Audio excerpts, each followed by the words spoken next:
The Jaguar Vision GT SV is the ultimate expression of what a Jaguar endurance race car should be. Having played the game a lot and also looking at players' feedback from the last car, we knew exactly what we had to do to make this the perfect driving experience.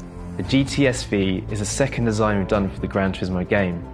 This really gave us the opportunity to go a little bit further and to turn the dials up to 11, so everything feels just that little bit more special. And when you drive the actual car in game, it's even better. When we design an SV version of a Jaguar, it's all about amplifying all its credentials. So the performance, traction, the aerodynamics, it's all the absolute extreme level of what we do at Jaguar.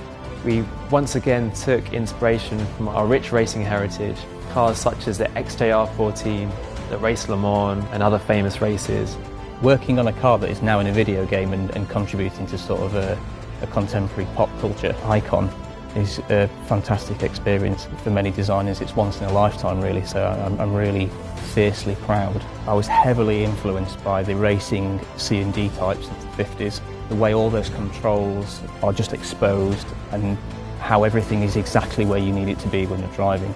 It's very, very unique and special to be able to demonstrate your craft, if you will, with no constraints. With competing in Formula E and the experience we gain, we're developing a lot of technology and know-how with electric vehicles. So with this project, it's also been great to not only take real-world technology that we literally have on track racing, but also apply that to the virtual world as well. When you go out there with projects like this, that's when you really can harness the power of innovative thinking. This car has phenomenal power. It's got the active aerodynamics it needs to run at over 255 miles an hour. And the design is unmistakably Jaguar. Typically on a project like this, you would give the team a whole list of objective targets to start out with.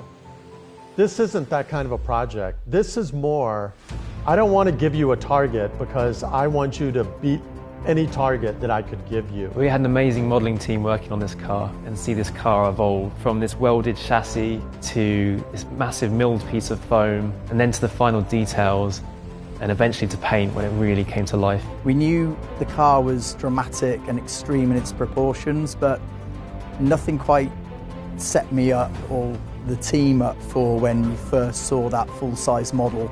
It was even more exaggerated, dramatic, sensational than we ever imagined when we were designing it digitally on the screen. If I had my choice, I would put every SVO engineer on a project like this just so they could see what it's like to live and engineer outside the box of constraints. And that's really how you fuel innovation.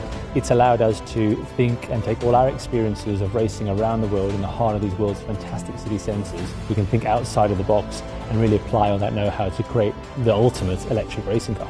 0 to 60 miles an hour in 1.65 seconds, 0 to 100 miles an hour in 2.9 seconds. When you're in a vehicle producing that much forward thrust and that much acceleration, you will have to consciously focus on breathing.